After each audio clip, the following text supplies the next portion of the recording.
Ratio हमारा चला गया 70% प्लान पे। बचा कितना है पब्लिक? 30%। अगर ये भी नहीं रहेगा तो यहाँ क्या होगा? देवभूमि हम इसको कहते हैं, पितृभूमि हमारी पैतृक धरती है, जन्म स्थान है। और मान्यताएं हमारी जो है कि मतलब हमें कहीं भी चले जाए, कहीं भी चले जाए, और जो है आज मतलब पितृ पूजा होती है, चाहे देव पूजा होती है, चाहे कुछ, उसके लिए आना यही है। तो इसकी हालत कौन सुधारेगा? हमारे जो बच्चे युवा जो जाते हैं बाहर नौकरी की तलाश में, या उसमें जो भी बाहर जाते हैं, तो उसमें भी नहीं भी तो 70% तो ऐसे ही धक्के खा रहा है बाहर भी, जो ना बाहर लायक हो रखा है ना यहाँ लायक है। अच्छा। अभी तो ये तो बड़ी बात वो है ना, लड़ाई तो ये तो जैसे जैसे चल रहा है, दाल रोटी तो जरूर खा रहे हैं, लेकिन पीढ़ी, हमारी पीढ़ी ऐसी खराब हो चुकी है इस टाइम पे कि जो लोग हैं उसमें से 10 से 15% शटल हैं, जो कि मतलब संगठित क्षेत्र में नौकरियां कर रहे हैं, या संगठित क्षेत्र में हैं, अच्छी कंपनी में हैं। बाकी वहाँ भी 80% लड़के तो हमारे ऐसे हैं कि जो सिर्फ ढाबों में नौकरी कर रहे हैं, या दुकानों में नौकरी कर रहे हैं, या मतलब असंगठित क्षेत्र में, जहाँ उनका कोई भविष्य सुरक्षित नहीं। अगर आम आदमी पार्टी यहाँ सरकार बनाती है, यहाँ अस्पताल अच्छे हो गए, स्कूल अच्छे हो गए, 750 गाँव में से 590 गाँव पैदल घूम के आते। 590 कवर कर दिया। 590 गाँव तक मैं पहुंचा हुआ हूँ, और हर गांव की स्थिति यही है कि 30 परिवार है, गांव में आदमी मिलते हैं, कहीं 15, कहीं 20। लोगों से बातचीत के मतलब दौरान जो मैंने रेशो निकाला कि 70% हमारा उत्तराखंड खाली है, हमारा क्षेत्र खाली है, सिर्फ 30% लोग यहाँ हैं, और ये 30% लोग भी 10 साल के लिए मैक्सिमम, अगर यही हाल रहे तो 10 साल में ये स्थितियाँ हो जाएंगी, गांव के गांव ताले लगे हुए मिलेंगे। उसको पता है कि हमारी दुकानदारी बंद होनी, तो वो तो बुराई करेंगे ही, तो बहुत गंदी बुराई भी की, मतलब ये समझ लो कि गालियाँ भी खाई है। लेकिन जो लोग गाली कर देता था या गलत बोलता था, उसको हम पॉजिटिव दिमाग से, ठंडे दिमाग से समझाते थे। आज वही गाली देने वालों में हमारे कार्यकर्ता भी बने हुए। अच्छा। ये भी है। यहाँ तो जो हॉस्पिटल है वो भी फार्मासिस्ट के सारे चलते। कमंदा गांव में इतनी बड़ी बिल्डिंग है, अस्पताल की बिल्डिंग बना रखी है, इतनी बड़ी बिल्डिंग बना रखी है कि मेरे ख्याल से अगर उसका खर्चा नहीं भी आया होगा तो 12 करोड़ से ऊपर का होगा। अच्छा। 12 करोड़ से ऊपर का खर्चा है, और बिल्डिंग भी शानदार है, बट खंडर में तब्दील कर रहे हैं। 4 बेड का अस्पताल है वो। अगर हम उस पर RTI लगाते हैं तो 4 बेड के अस्पताल की जितनी सुविधाएं होती है उतना खर्चा उसके नाम पे आ रहा होगा, कमंदा वाले हॉस्पिटल के नाम पे। लेकिन वहाँ एक फार्मासिस्ट बैठा है, मनोज कुमार। अच्छा। अकेला। यहाँ A&M सेंटर 36 इन्होंने बना रखे, लेकिन A&M सेंटर का बनाने का मतलब जनता को सुविधा देना नहीं है, वो सिर्फ पैसे का हेर फेर करने का तरीका इन्होंने बना रखा है। जो बिल्डिंगें बना रखी है, 15 लाख 20 लाख की बिल्डिंग बनी होगी, 50-60 लाख करोड़ों में उन्होंने उससे एस्टिमेट बना के पैसा पार किया होगा, और कुछ भी नहीं होगा। सुविधा दवाई यहाँ पूरी नहीं मिलती। अगर देखा जाए तो सिर्फ एक पैरासीटामोल भी शायद गलती से होगी। मैंने मनोज कुमार को एक दिन बोला कि वही कमंदा वाले को, मैं यार भगवान ना करे पहले तो किसी को ना हो, और अगर आज रात में तेरे पास हार्ट अटैक का मरीज आ जाए तो उसको क्या है? माना किसी को हार्ट अटैक हो रखा है और वो फर्स्ट एड बॉक्स सोच के हॉस्पिटल आ जाए तो तेरे पास क्या सोचेगा? कुछ भी नहीं, मतलब भगवान भरोसे।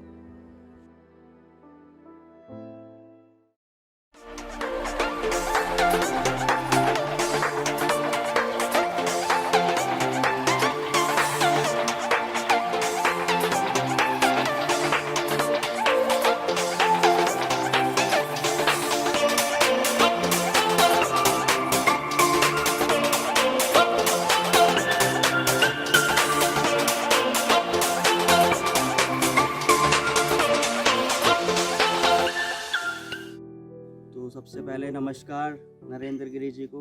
नमस्कार। और आपके बारे में काफ़ी हमने सुना है, कितना संघर्षपूर्ण आपका जीवन रहा है। सबसे पहले हम शुरुआत करते हैं कि कौन है नरेंद्र गिरी। नमस्कार सभी को, जय भारत, जय उत्तराखंड। मैं नरेंद्र गिरी, और मेरे पिताजी स्वर्गीय बुद्धि सिंह गिरी। मेरा बर्थ प्लेस, मेरा गांव रिंगल्टा तल्ला, पोस्ट ऑफिस शरण महादेव, ब्लॉक 99 में, और ये जिला पौड़ी गढ़वाल में पड़ता है।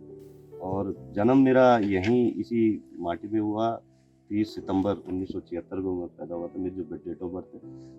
और स्कूली शिक्षा की शुरुआत, पिताजी हमारे वन विभाग में एक छोटी सी पोस्ट पे नौकरी करते थे और डेली वेजेस पे करते थे। प्राइमरी स्कूल का हमारा एक गांव के ऊपर ही स्कूल आपने देखा होगा आते जाते, तो वहीं से शुरुआत हुई पढ़ाई की। और 5वीं तक की पढ़ाई मेरी स्कूल में हुई। और तो ये इतना लंबा रास्ता है, आप डेली ऐसे ही जाते थे? ये देखो, अब ये तो प्रकृति है और ये संसाधन ऐसे है। हमारे आज भी बच्चे 3 साल 4 साल के, 4 साल प्लस ही जाता है स्कूल में बच्चा, शुरू करता है। और हमने भी ऐसे ही शुरू किया था कि 4 साल प्लस होने के बाद जाते थे। तो तब तो हमें तो भी वो लगता था कि इतनी चढ़ाई चढ़ के अब आप आए हो, आपका तो आना मुश्किल लग रहा होगा। अभी हमें मैं बताना चाह रहा था आपको कि हम आ तो गए हैं, वापस कैसे जा पाएंगे ये सोच रहे थे अभी बस हम। ये मतलब अब वो तो खैर आप एक दिन आए हो, और जो लोग चलते हैं, हमारा बचपन भी ऐसे बीता है। हम तो डेली स्कूल जाना आना, और स्कूल जाना आने के उसके बाद भी कभी इधर कभी उधर दौड़ पड़ो। तो बचपन था। प्राइमरी स्कूल मतलब 5वीं तक की मेरी यहाँ पढ़ाई हुई। उसके बाद अगली 6वीं से लेके 8वीं तक आप ये रास्ता देख रहे होंगे, ये जा रहा है पीछे। ये उसके पीछे एक गाँव पड़ता है किनाथ, वहाँ अच्छा। स्कूल है। उस जमाने में 8वीं तक का स्कूल था। तो 8वीं तक की शिक्षा दीक्षा हमारी वहाँ हुई है। तो ये जो स्कूल जाने में जो दुविधाएं, संघर्ष, जो भी आपने सहन किया, देखो, अब वो बचपन था। बचपन में हमें क्या लगता था, बचपन में माँ बाप ने हमें शिक्षा दी कि शिक्षा पढ़ाई। तो हम तब तो स्ट्रगल का हमें ये भी नहीं पता था कि हम क्या स्ट्रगल कर रहे हैं। वो तो बचपन था। बचपन था। तो पढ़ाई माँ बाप का सपना था कि बच्चे पढ़े। पिताजी की नज़र, माँ की नज़र, भी बच्चे पढ़ रहे हैं कि नहीं पढ़ रहे हैं कि क्या। तो एक बचपन था कि हम चलो स्कूल जाना, डेली जाना, रूटीन बन गया। तो इधर से किनात गए 8वीं तक। तो उस तब तक हमें ये नहीं पता कि हमें मतलब ज़िंदगी में कोई संघर्ष, क्योंकि माँ बाप के साए में कुछ पता नहीं लगता। तो ये जो आपका घर है, जी, मैं जैसा कि अभी घर की स्थिति देख पा रहा हूँ, बचपन में तो जैसा भी रहा हूँ, पर अभी भी यहाँ पर संसाधन ऐसे ही हैं। चूल्हा है और लकड़ियाँ भरी हुई है और बिस्तर भी ऐसे ही हैं। तो जीवन यहाँ ऐसा ही रहने वाला है हमेशा, या ऐसे ही रहता है गांव का जीवन? देखो क्या ये कहना चाहिए? तो खैर जो भी है हमारा, जैसे मेरा बचपन, मेरा जन्म जो हुआ था, ये ऊपर मकान दिख रहा है। इसमें ये नीचे वाला कमरा हमारे पास होता है हमारे। और इसमें ये जो दरवाजा खिड़की दिख रही है, ये वहाँ से यहाँ तक था आपका? हाँ हाँ, पूरा ये था। तब हमारी ज्वाइंट फैमिली, चारों मतलब चाचा ताऊ सब ज्वाइंट फैमिली में थे, वो जमाना था। तो अब ये मकान की स्थिति, परिस्थितियाँ जैसी है, मतलब अगर यहाँ पे अच्छा मकान बनाया जाए तो कहाँ से सामान आएगा, कैसे आएगा, कितनी दूर सड़क है, लान है। तो ये दूसरी बात है कि मकान जो भी है, जैसा भी है, तो कंफर्टेबल तो यहाँ के हिसाब से यही मकान होते हैं। वैसे कंफर्टेबल मकान उस टाइप के होते थे पहले, अच्छा। जो वो वाला है ना, छत वाला, तो वो ज़्यादा बेटर होते थे। और यहाँ के जो वातावरण के हिसाब से भी मतलब है, तो मकान वही। मतलब हमने तो गलती करी कि हमने इस पर लेंटर डाला, पिताजी ने वही सेम उसी स्टाइल में ही बना के गए थे इसको। तो बाद में हमने कि चलो रिपेयरिंग की वजह से हमने उसमें थोड़ा छत डाल देते तो वो रहेगा। मेरे पिताजी वैसे मूलतः तो किसान थे। वो ज़माना था, हमारी खेती होती थी, और अच्छी खेती होती थी हमारे गाँव में। मतलब ये जो आज आपको ये जंगल दिख रहा है, ये सारे खेती होती थी इन पर, और अच्छी पैदावार होती थी, दालें वगैरह। ये माँ बाप का हमें जो सिस्टम था उनका कि पढ़ाई के प्रति, खाने पीने के प्रति, तो अच्छी परवरिश माँ बाप ने हमें दी, अच्छी शिक्षा उन्होंने दी। जो मतलब आज हम अपने आप को अगर स्टैंड मानते हैं, तो उसमें माँ बाप का ही रोल सबसे अहम है हमारी ज़िंदगी में। जैसे कि आप बता रहे हैं, सबसे बड़ा योगदान माँ बाप का होता है किसी भी सीढ़ी को चढ़ने के लिए। तो इसी बीच शरारती थे आप, या माँ बाप में से पापा ज़्यादा मारते थे, मम्मी मारती थी, या फिर मम्मी मारती थी पापा बचाते थे, पापा मारते थे मम्मी बचाती थी, ऐसा था, क्या था? ऐसा है कि माँ भी हमें अपनी जगह डांटती थी, और पिताजी से तो हम मतलब इतना डरते थे कि शायद पिताजी घर में होते तो हम अंदर कोने से होते थे। तो आप किताब लेके बैठ जाते थे पिताजी को देखते ही? उनका सिस्टम होता था कि अगर पिताजी घर में है तो हमने कोने पे और बुक्स लेके बैठे हुए हैं, तो बैठे ही हैं बस। पूछते थे क्या पढ़ाई करी आज? हाँ हाँ, डेली।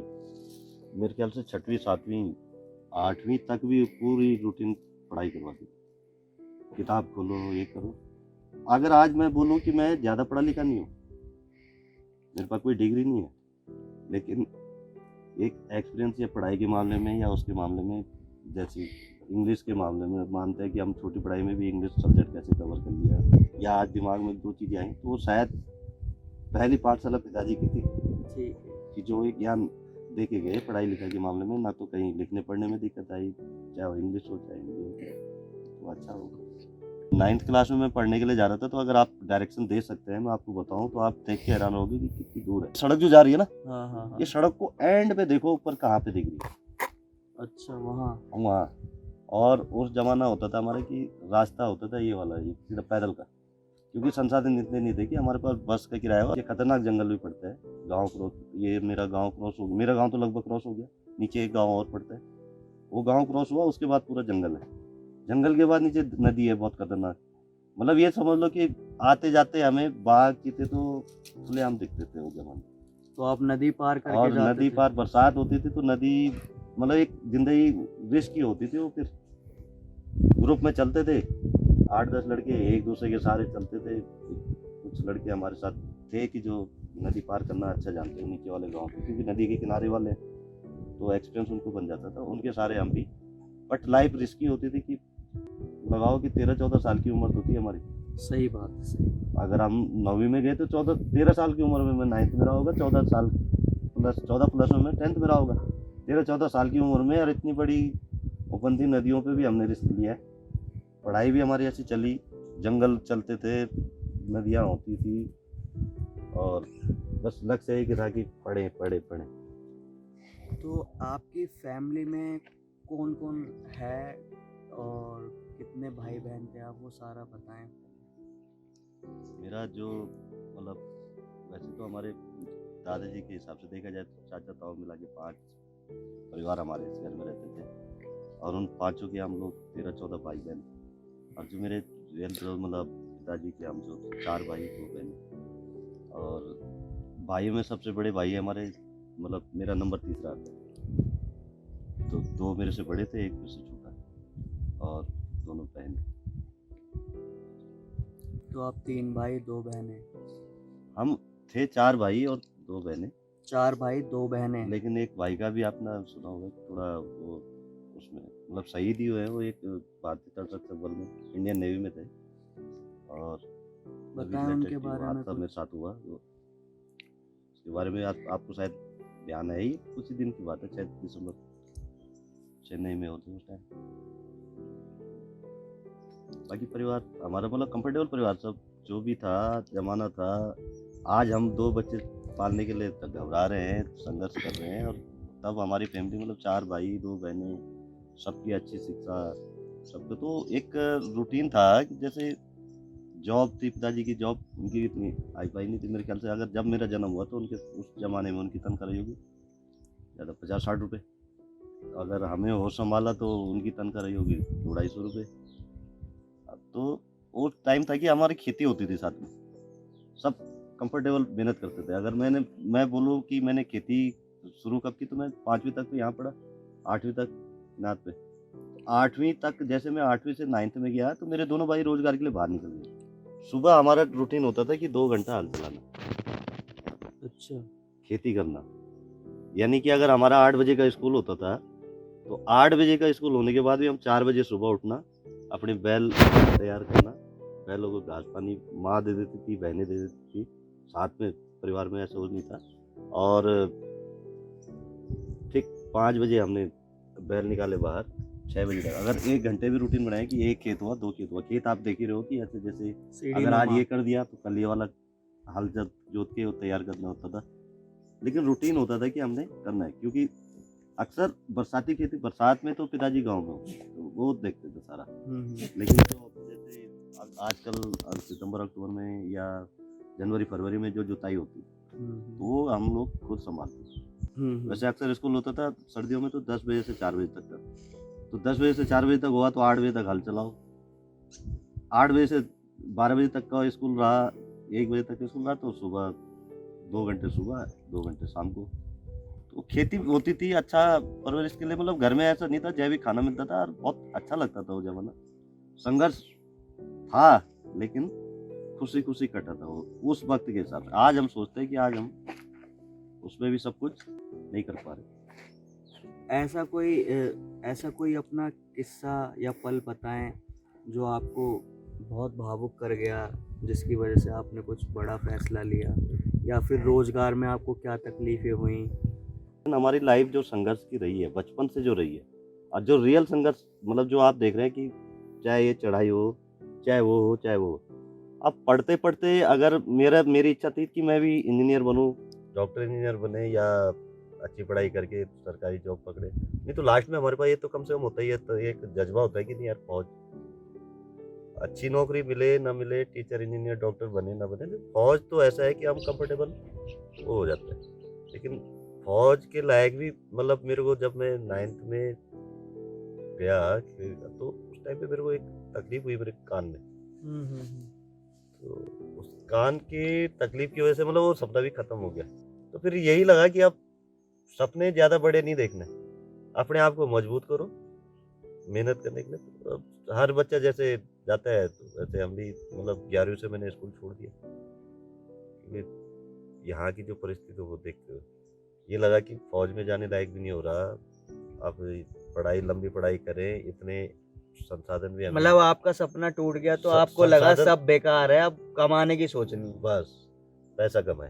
पलायन क्यों, यहाँ रोजगार नहीं था? तो रोजगार तो यहाँ आज नहीं है, आज उत्तराखंड हमारा अपना प्रदेश 21 साल होने के और आज भी नहीं है, मतलब ये क्या? रोजगार तो आज भी नहीं है। अरे रोजगार उत्तराखंड के लिए जब हम लड़ाई लड़ते थे, मैं 9वीं में जब पढ़ता था, 9वीं में जब मैंने एडमिशन लिया था 1991 की बात है, 9वीं 10वीं 11वीं जो भी हमारा शिक्षा होती, तो वो जमाना होता कि मतलब एक हमारी परिस्थितियाँ तो ये थी, दूर जाना आना जो टाइम है, एक उसी सालों में हमारा उत्तराखंड आंदोलन चरम पे था।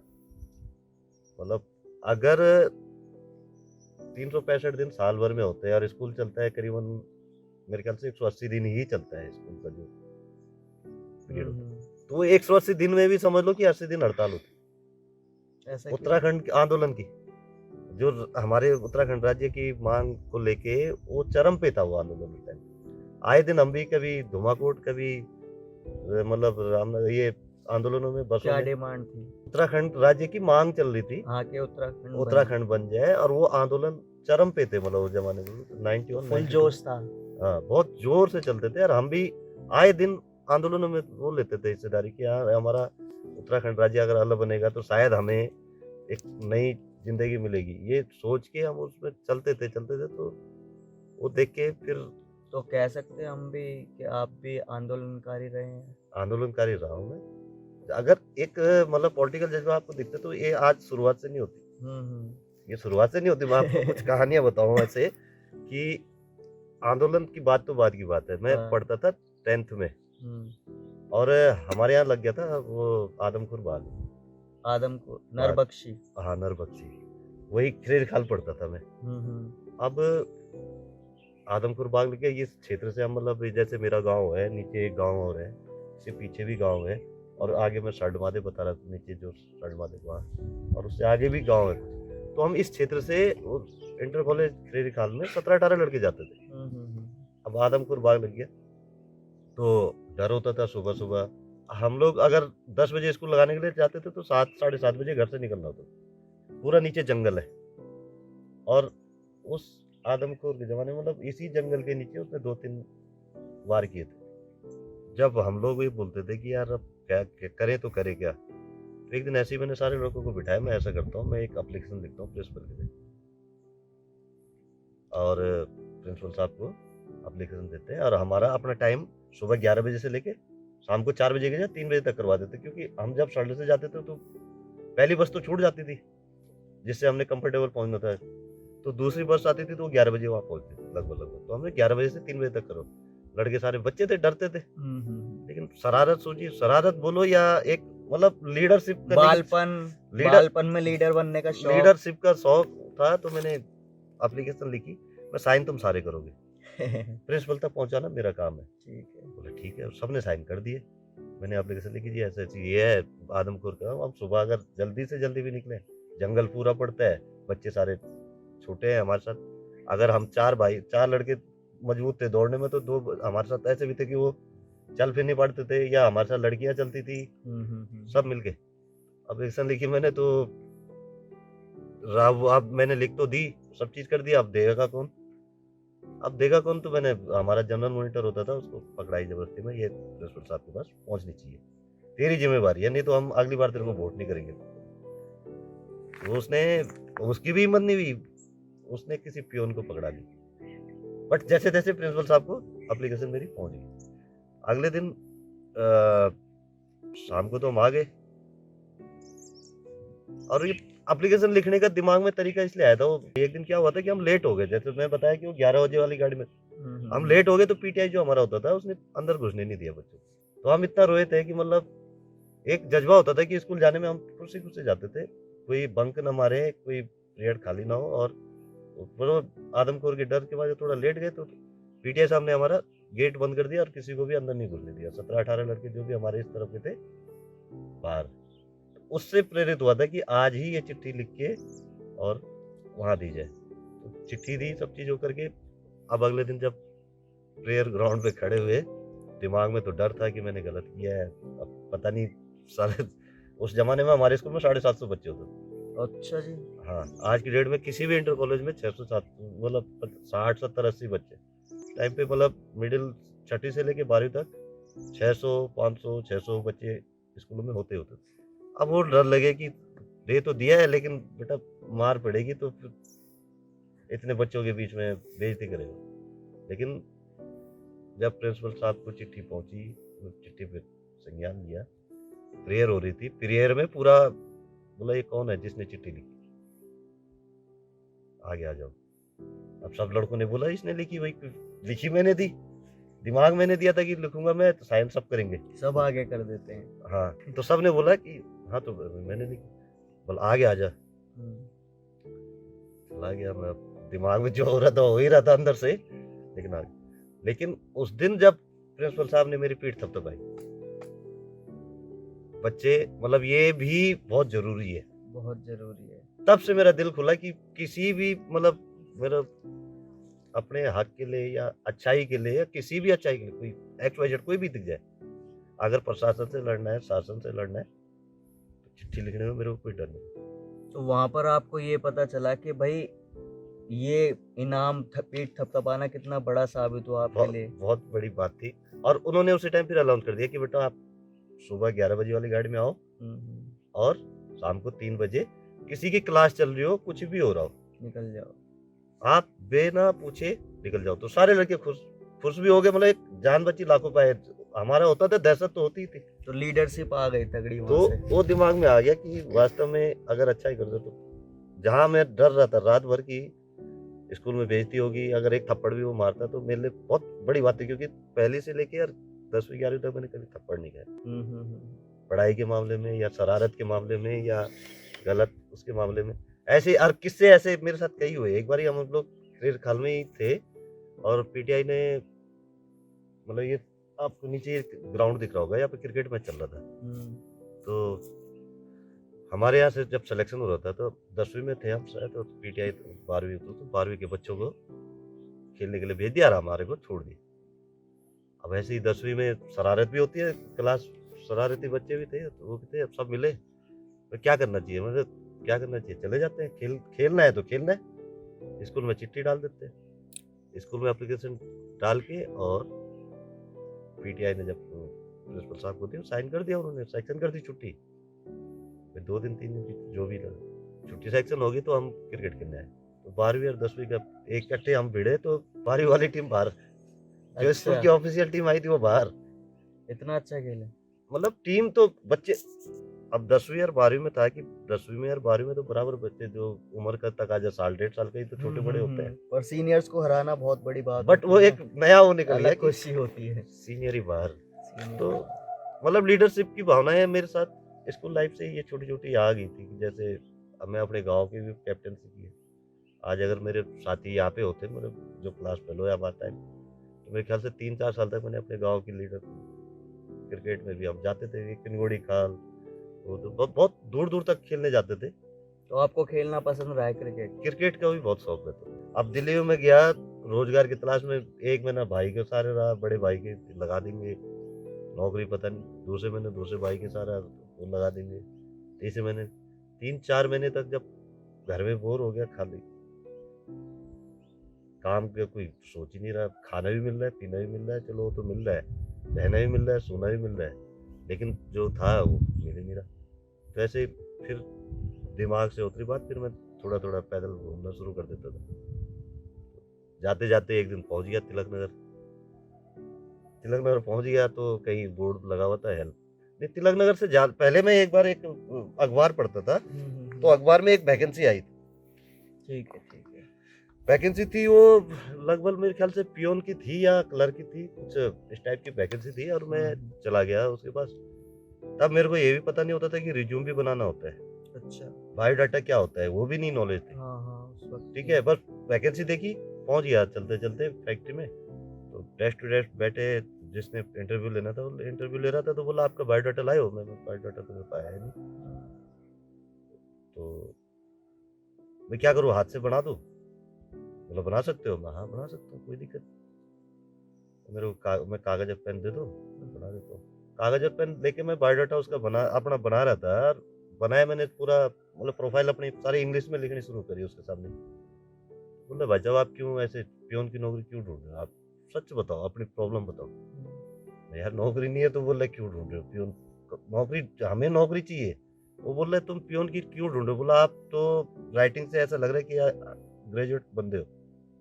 क्योंकि मैंने अभी बताया था कि पिताजी की देन थी या माँ बाप की राइटिंग में, उसमें बिल्कुल डंडे। पिताजी का तो ऐसा होता था कि अगर हम लिख रहे हैं तो डंडा साथ में चढ़ता था। तो हैंड राइटिंग मेरी इतनी एक्सेप्टेड थी कि मतलब कोई भी ये नहीं बोलता था कि ये बंदा 10वीं 11वीं पढ़ा हो। अगर आज भी को तोल के लिखते थे।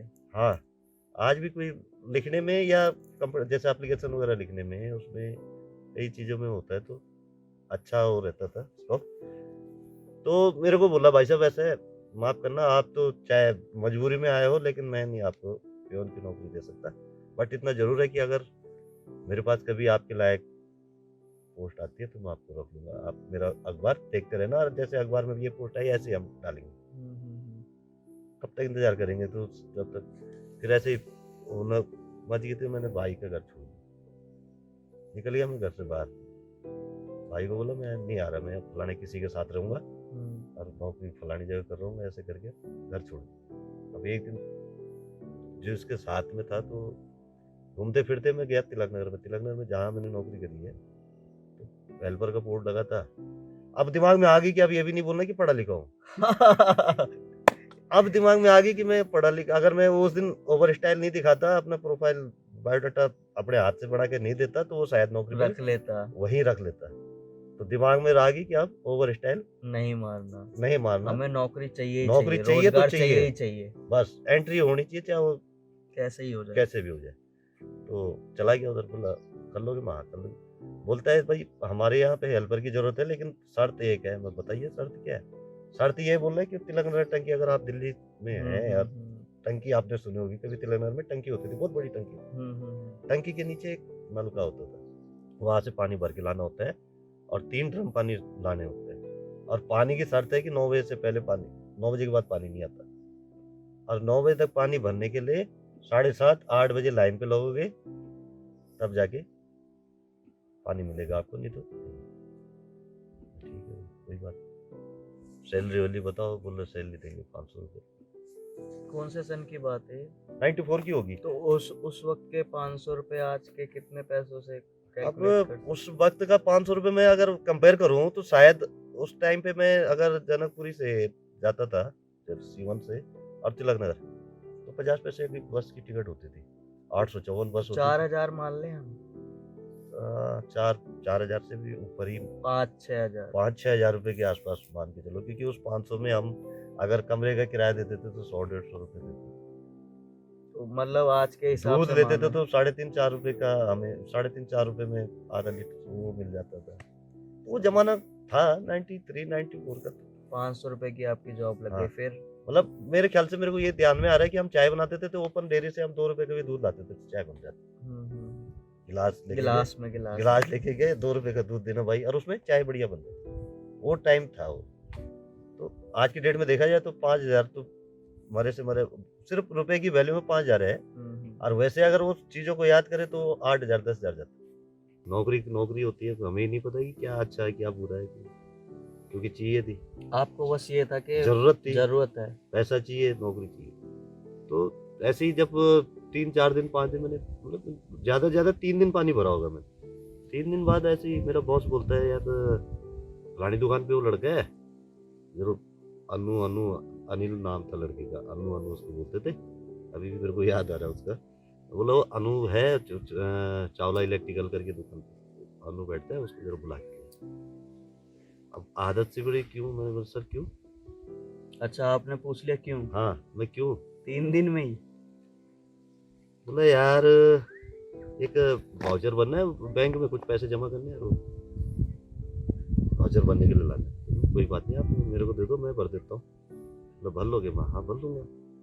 तो दे दिया उसने। बोला क्या दूँ आपको? मैं अकाउंट नंबर, पासबुक या चेकबुक जो भी है आपका वो दे दो। देता हूँ। तो करंट अकाउंट था, पासबुक तो होती नहीं है, चेकबुक उन्होंने पकड़ा। बोला ये चेकबुक है, ये वाउचर है, और ये 10,000 रुपये। मैंने उसको वाउचर वाउचर भर के करके, बोला पक्का ठीक हो गया, बैंक से वापस तो नहीं आना पड़ेगा मेरे को? बोला नहीं आना पड़ेगा यार, आप चलो। बोला आप भी बैठो साथ में। चले गए स्कूल। बैंक में पहुंचे तो मेरा बॉस पैसे लेके बैंक में चला, काउंटर पे खड़ा हुआ, पैसे उससे जमा करवाए उसने। तो सारा ओके, हमारे उसको काउंटर पे पूछा हुआ, ठीक ठाक पर्ची भर दी, ठीक है। अब पढ़ा लिखा होने के बावजूद मैं तो जानबूझ के अनपढ़ बना था, क्योंकि नौकरी नहीं मिल रही थी।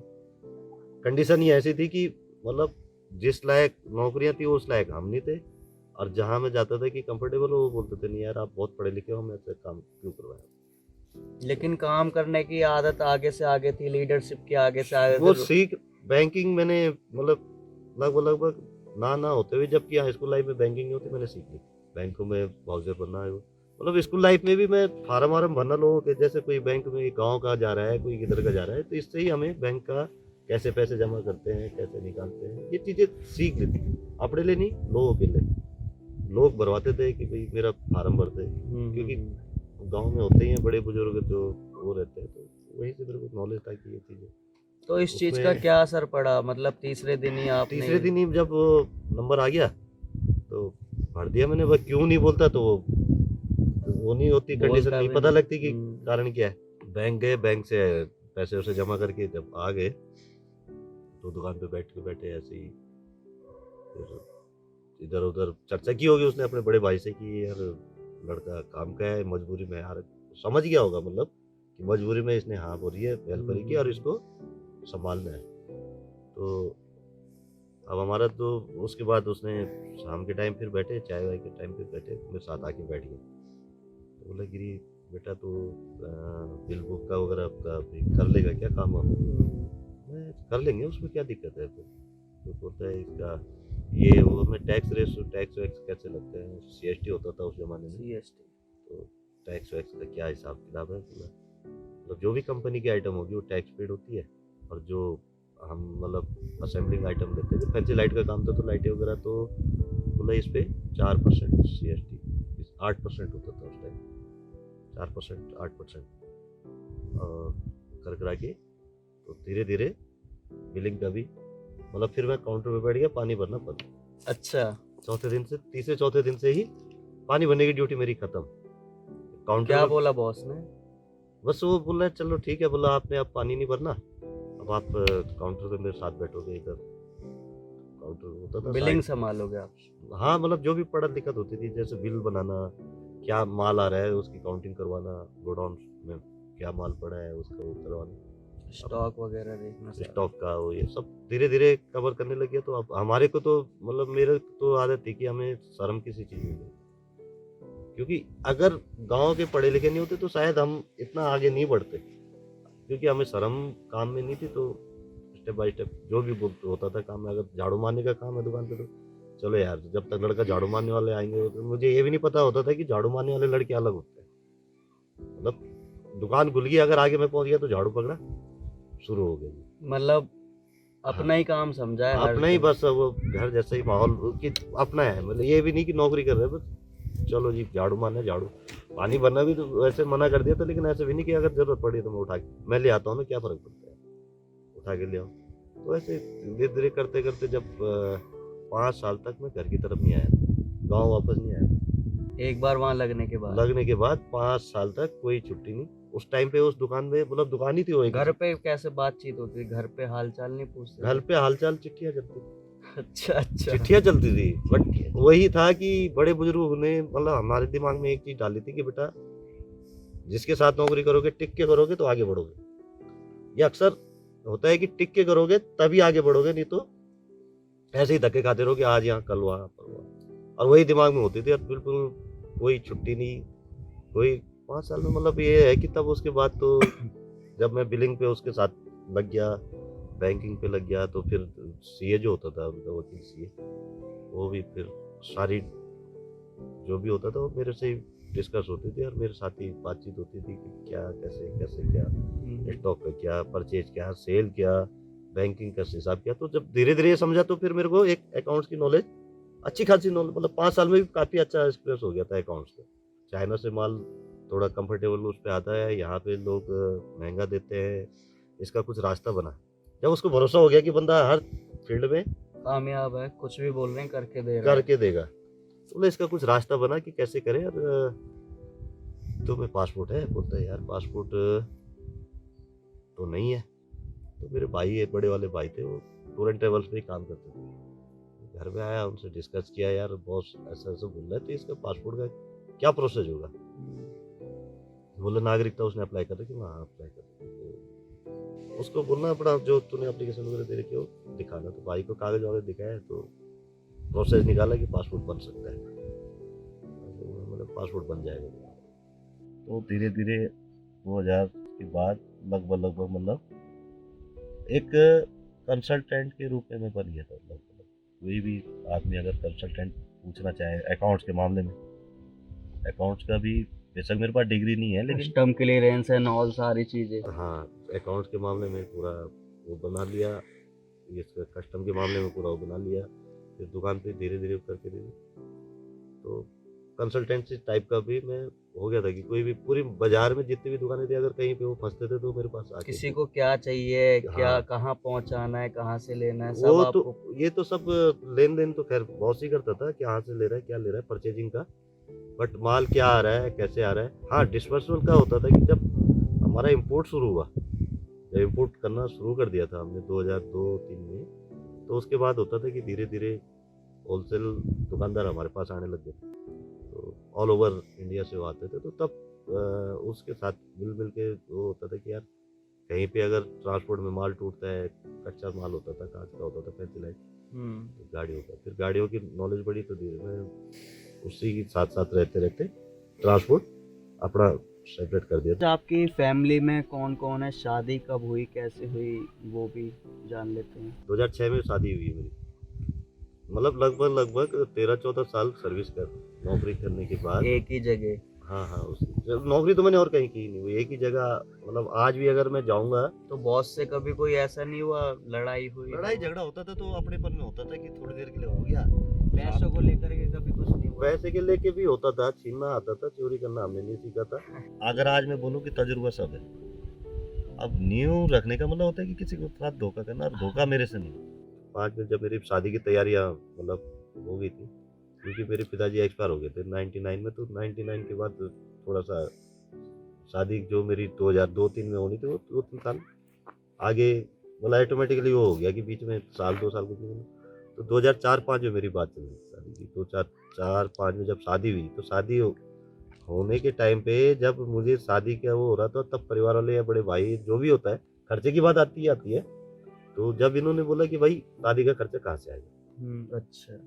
शादी में खर्चा तो होगा ना। तो फिर मीटिंग करी हुई क्या है क्या नहीं, पहली बार बॉस के साथ में फिर लेने की जरूरत पड़ी।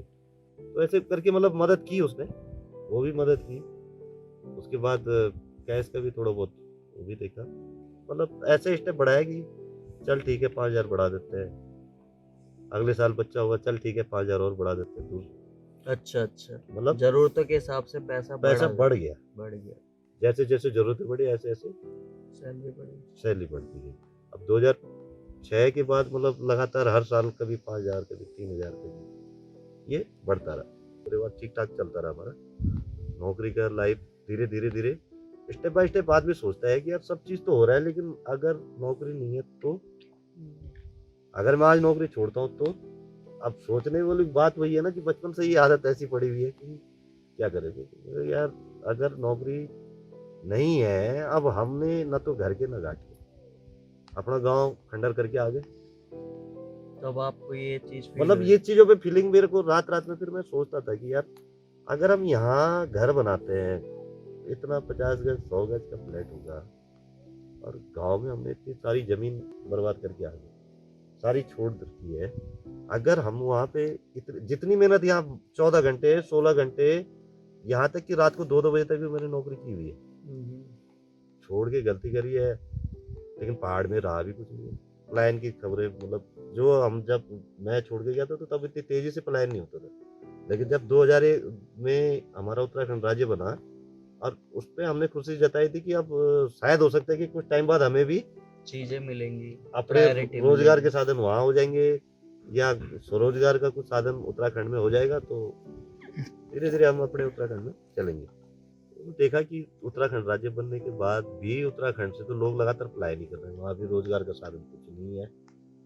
तो जैसे आप पुराने आंदोलनकारी रहे, आपने इतने साल फिर दिल्ली में गुजारे, जॉब की काफ़ी टाइम, उसके बाद मतलब ऐसा दोबारे कब मोड़ आया फिर आपको आंदोलन में उतरना पड़ा, या फिर लोगों की आवाज़ उठाकर सड़क पे आना पड़ा, फिर ये ऐसा क्या किस्सा रहा? तो 2011 10-11 के आसपास में क्या अन्ना आंदोलन, जन लोकपाल बिल शुरू हुआ था। तो जन लोकपाल बिल के लिए अन्ना जी का आंदोलन पहले 10 में हुआ था शायद, फिर 11 में हुआ, से चलते चलते कभी रामदेव का काला धन, कभी ये, तो एक अजीब सी जिज्ञासा जड़ी कि यार ये इन चीज़ों में है क्या। तो मैं रोज़ फिर मैंने अखबार लगा दिया, अपना 1-1.5 घंटा रोज़ अखबार पढ़ के लेता रहता था कि इसको क्या चल रहा है, ये वास्तव में जन लोकपाल बिल है क्या, जो अन्ना जी का आंदोलन था कि जन लोकपाल है क्या। तो उसके लिए एक दिमाग में फिर वो चर्चा है कि ये चीज़ है क्या। तो उसको समझा कि वास्तव में अगर आज जैसे राजनीति में भ्रष्टाचार हो रहा है, तो दिमाग फिर वही अपने पहाड़ में आता था कि अगर हमारे पहाड़ में भी सुशासन होता, हमारे पहाड़ में भी राजनीति अच्छी होती, हमारे पहाड़ में भी अगर राजनीति के ऊपर, मुख्यमंत्री के ऊपर जन लोकपाल बैठा होता, विधायक के ऊपर जन लोकपाल बैठा होता, अन्ना का आंदोलन जो है वो सही रास्ते पे है, सही दिशा एक देश को देगा अगर जन लोकपाल आ जाता। तो अन्ना जी के आंदोलन में चलते-चलते तो हमारे माननीय अरविंद केजरीवाल जी भी उसमें दिखते थे, बाबा रामदेव भी दिखते थे, काला धन वो भी चिल्ला रहे थे। कई कहानियाँ दिल्ली में, मतलब आए दिन नई-नई वो हो रही थी। अन्ना जी के आंदोलन में कभी छुट्टी होती थी, समय मिलता था तो हम पहुँच जाते थे, जंतर मंतर बैठे जंतर मंतर। वो तिहाड़ जेल में आए तो तिहाड़ जेल, वो जब फिर उसके बाद भी ये चलता रहता था। तो मतलब एक नई जिज्ञासा हुई कि यार वास्तव में इस टीम से जुड़ के हम भी कुछ कर सकते, न तो फौज में जा सके, न देश सेवा के लिए कुछ ऐसा रास्ता मिला, न समाज सेवा भी मैं बहुत करता था। मैंने अगर 30 साल नौकरी की है अपने क्षेत्र में, अपने फील्ड में, तो मैं बता रहा हूँ कि मैंने 30 साल में नहीं भी तो 3000 लड़कों की नौकरी भी लगाई होगी अपने उसमें। अच्छा, हाँ, किसी न किसी सहायता के रूप में उनको बिल्कुल दिशा नौकरियाँ भी लगाता दिखाते था। हुए मतलब नौकरी कैसे कोई किसी ने बोल दिया यार जॉब चाहिए भैया, अगर मार्केटिंग टाइप की या इस टाइप की चाहिए तो जितनी मर्जी चाहिए मैं करता था। मेरा घर में जब मैं बैचलर था जब तक 2005 तक, तो घर में भी लड़के मेरे यहाँ पहाड़ से अपने रिश्तेदार ही होते थे, अपने जान पहचान के होते थे। कभी 4, कभी 5, कभी 6, हमेशा रहते थे साथ, बेरोजगार आते थे, फिर उनको नौकरियाँ लगवाता था। तो वो चीज़ें भी दिमाग में चलती थी। फिर यहाँ से इम्प्रेस पड़ा अन्ना आंदोलन से कि वास्तव में, क्योंकि राजनीति में वो हाल आज भी है, ऐसा नहीं है। आम बस आदमी से पार्टी के सिवा बदतर। अन्य पार्टियों में आज भी है कि आप झंडे-डंडे उठाते ज़िंदगी बीत जाएगी, कोई स्कोप नहीं है। कोई आपको सुनने वाला भी नहीं है। मतलब के लिए 5 साल बाद चुनाव आएँगे, उस टाइम पे आपको पूछ लेंगे, मेरा भई बूथ अध्यक्ष बन गया, मेरा मंडल अध्यक्ष बन गया, ब्लॉक अध्यक्ष बन गया, लेकिन बेनिफिट उसमें कुछ नहीं है। और है तो उसी का है कि जो उनके खास है, भाई-भतीजावाद है, सगा मामा का लड़का है, फूफू का लड़का है, वहीं तक सीमित है। बाकी आम आदमी के लिए कहीं दूर-दूर तक भी वो चीज़ें नहीं है, और ना उनकी सुनवाई है। अगर हम राजनीति में आए तो मैं राजनीति में हूँ या समाज सेवा में आया हूँ तो मैं दिल से कि किसी का भला कर सकूँ। अपनी कैपेसिटी के हिसाब से। अगर भला तो वैसे भी कर सकते हैं, मतलब ऐसा क्या किस्सा या ऐसा क्या हो ऐसे गया कि आपको ये सोचा कि आपको पार्टी ज्वाइन करनी पड़ी, हाँ, या फिर ऐसा क्या हो गया? उसको मैं बताता हूँ आपको। भला तो सोशल मतलब सोशल सर्विस जो सोशल वर्क के हिसाब से भी कर सकते हैं, समाज सेवा के हिसाब से भी कर सकते हैं, लेकिन वो एक लिमिट में बनता है। समाज सेवा एक लिमिट होती है। मैंने बनने की कोशिश समाज सेवी ही की थी, लेकिन समाज सेवा के लिए जो धन आएगा वो आएगा कहाँ से? पैसा आएगा कहाँ से? एक लिमिट तक अगर मैं करता हूँ, मैं एक 40,000, 50,000, 60,000, 1,00,000 रुपए कमाता हूँ, उसका मैं आधा हिस्सा तो नहीं लगा सकता समाज सेवा पे, कुछ अंश ही लगाऊंगा ना। अगर मेरे पास नौकरी मतलब किसी का वो करना है, आर्थिक मदद करनी है, तो मैं एक ही आदमी का कर सकता हूँ। कोई भी सोशल एक्टिविटी करनी है तो एक छोटी सी चीज़ कर सकता हूँ, बड़े लेवल पे तो नहीं कर सकता। तो वही ये जो आंदोलन अन्ना जी का हुआ था, उसमें जब पार्टी बनी आम आदमी पार्टी, तो उस दिन भी एक अजीब सा दौर था कि जब अन्ना जी के आंदोलन से अरविंद जी ने पार्टी बनाने की घोषणा की, वहाँ पे भी अरविंद जी इसके हकीकत में ये मेरे दिल में है कि उस दिन हमें अजीब सा लगा था कि यार ये अरविंद जी अन्ना जी को क्यों छोड़ रहे? एक्शन शायद उनका मतलब भविष्य के लिए गलत तो नहीं हो जाएगा। आज एक टीम टूट रही है, किरण बेदी भी उसमें थी, किरण बेदी जी भी एक्टिव थी, वीके सिंह जी बैठते वो भी एक्टिव थे। अब किरण बेदी ने भी अरविंद जी का साथ नहीं दिया, वीके सिंह ने भी अरविंद जी का साथ नहीं दिया। अब अरविंद जी की जो टीम बनी राजनीतिक पार्टी बनाने की, उन्होंने सोची अब तैयारी करने लग गए, आंदोलन लगभग बिखर गया था। अब वहाँ पे अजीब सा हुआ कि हम जिस सोच को लेके चल रहे हैं, अब वही लोग बिखर गए हैं। तो फिर दिमाग में आया कि नहीं, साथ तो देना है। अगर अरविंद जी ने भी एक्शन लिया है तो उस टाइम तो इनको देखना है। जरूर कोई जरूरी नहीं है, हमें उम्मीद नहीं थी कि इतना सक्सेस हमारी गवर्नमेंट हो सकती है, बट दिमाग में रखे नहीं, साथ तो देना। अगर कोई आदमी करना चाह रहा है और उसके साथ इतनी दुनिया जुड़ रही थी, मतलब तो मैंने भी वो सोचा कि नहीं, साथ तो देना, पार्टी ज्वाइन करनी। तो मैंने चुपचाप से सदस्यता ले ली थी। बेशक नौकरी के हिसाब से उतना समय नहीं दे पाते थे, लेकिन जब समय होता था, जैसे भी कहीं जो भी उनकी एक्टिविटी होती थी तो पहुंचते थे, चाहे हम पीछे लाइन में होते थे। जो भी एक्टिविटी होती थी उसमें जाना शुरू। फिर वो 28 सीटें वाला दौर आया, दिल्ली में चुनाव हुए, हमारी 28 सीटें आई, शपथ ग्रहण समारोह हुआ, उसमें भी धूमधाम से गए थे। बट कभी भी ये चीज़ दिमाग में नहीं आई थी कि लीडरशिप भी शायद मेरे पास आएगी या मैं भी इस पार्टी का एक एक्टिव लीडर बन सकता हूँ। जबकि आप लीडरशिप हमेशा रही आप दिमाग में रही है, दिल में रही है, लेकिन जो जिम्मेदारियां हैं या जो है उससे निकलने की कोई, क्योंकि मैं वही बात आ रही थी ना कि नौकरी नहीं होगी तो क्या, जॉब जॉब। जॉब खटका रहता था दिमाग हाँ, में। मेरे साथ दिमाग में खटकता था कि नौकरी नहीं तो क्या। अरविंद जी की बैटिंग देखी, मैं मुख्यमंत्री के रूप में बैटिंग देखी उनकी, तो बड़ा मजा आता था। आए दिन कोई नई खबर, नई सोच। जर्नैल सिंह जी जर्नैल 28 सीट में भी विधायक बने थे, तब भी मैंने उनका प्रचार अपने काउंटर पे बैठे बैठे अब झंडा लगा के करता था। मतलब मैं अपने काउंटर पे ही उनका पार्टी का झंडा होता था, और दुकान बड़ी दुकान हो गई थी हमारी, तो आप लोगों को समझाते थे कि बहस उनके- करता था बहुत, ये है वो है। हमारी जो सोच है वो सही है, अरविंद जी की जो सोच है वो सही है। तो ये लेकिन लोग ऐसे भी कहते थे कि भाई स्कूल चलाने नहीं आए, ये आम आदमी स्कूल कैसे चलाएगा, हॉस्पिटल कैसे चलाएगा, ये कुछ पता बोलते ही थे नहीं है, ये तो बोलते थे कि सरकारों का राजनीतिक काम है। नॉलेज नहीं है, नहीं कर पाएंगे, लेकिन हम मतलब मेरा मन ये करता था कि भरोसा करना चाहिए। उसके बाद स्कूलों की बदलती हुई व्यवस्था हमने देखी है, दिल मानता है, समय लगता है। ठीक वही सुविधा है कि हॉस्पिटल अस्पताल कभी होता था कि अस्पताल में जाना हो, सरकारी अस्पताल में, तो सुबह 4 बजे घर से उठ के लाइन पे लगना होता था ओपीडी के लिए। और आज का दौर भी हमने देखा है कि अब अस्पताल में भी जाओ तो पहले तो हर विभाग के अलग अलग ओपीडी हो गए, नहीं तो अगर सिंगल ओपीडी पर्ची वाली भी है तो उतनी लाइन नहीं होती। कारण मोहल्ला क्लिनिक में भी जैसे 211 12 पता नहीं, उससे भी ज़्यादा टेस्ट फ्री में हो रहे हैं, लोगों के घर में के नज़दीक हो रहे हैं। और प्राथमिक मतलब ये बोल सकते हैं हम कि छोटी बीमारियों का सारा इलाज तो मोहल्ला क्लिनिक में ही हो जाता है। बड़े हॉस्पिटल जाने की जरूरत क्रिटिकली जो होगा उसको ही पड़ती है। अस्पतालों में जो टेस्ट नहीं होते थे वो सारी सुविधाएं अस्पतालों में टेस्ट होने लग गए, बड़े से बड़ा ऑपरेशन भी मतलब जल्दी नंबर आने लग गया उस अस्पताल में। ये सब चीज़ें वहाँ कंफर्टेबल हो गया। तो ये चीज़ें हमने अपने सामने दिल्ली को बदलते देखा है।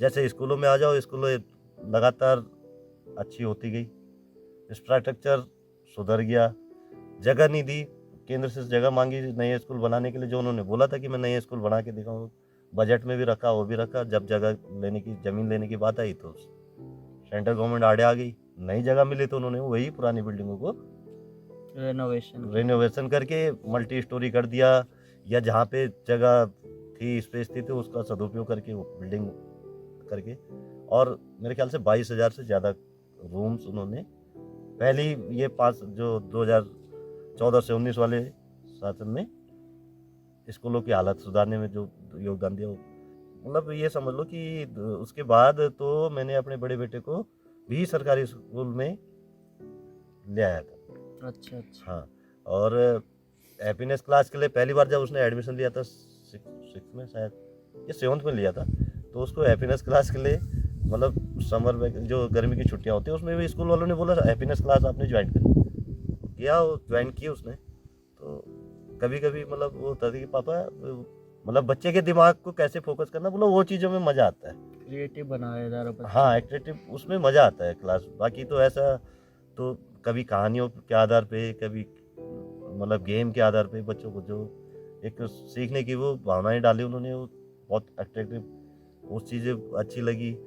बिल्डिंगें सुधर गई, साफ़ सफाई स्कूलों में हो गई, कभी पहले टॉयलेट नहीं हो तो की हालत ख़राब, वो हालत ख़राब, वो सुधरने लगी। तो सरकारी स्कूल में आज मतलब अच्छी स्थिति पे, जो कि प्राइवेट स्कूलों में पढ़ने वाले लोग भी, हमारे लेवल के लोग भी अट्रैक्टिव हो गए कि नहीं सरकारी स्कूल ही बढ़िया।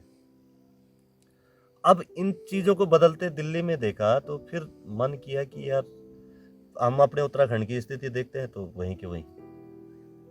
अब उन्होंने मतलब जो भी हम देखते हैं कि यार दिल्ली का स्कूल अच्छा हो सकता है, और हमारे स्कूल यहाँ खंडर खाली होते जा रहे हैं लगातार। वो स्थिति वहीं की वहीं, रोजगार की स्थिति कोई सुध लेने वाला नहीं, अस्पताल की स्थिति कोई सुध लेने वाला नहीं।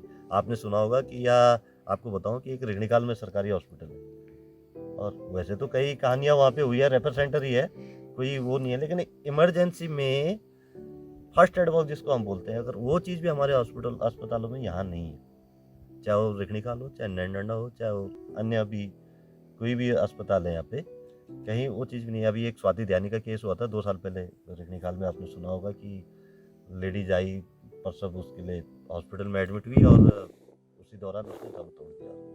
तो ऐसी खबरें उत्तराखंड से मतलब कोने कोने से आए दिन आती ही रहती। तो आज की स्थिति में अगर मैं देख रहा हूँ कि मतलब हमारी मातृशक्ति जो महिलाएं, और उनसे विनती भी करता हूँ मैं हाथ जोड़ के कि अगर जब तक मातृशक्ति जाग जाए, उनके हाथ जो ये आप बीती आए दिन आती रहती है, अगर उन्होंने थोड़ा सा भी इस पर गौर कर लिया कि आज उसके साथ स्वाति ध्यानी के साथ गुजरी, कल का नंबर हमारा भी आ सकता है, इस चीज़ पे अगर वो लोग गौर करें, और मैं तो विनती करूंगा कि आप लोग सोचें, समझें, एकजुट हों, और इस हालातों से बचने के लिए आम आदमी पार्टी आपके साथ है, हम आपके साथ है।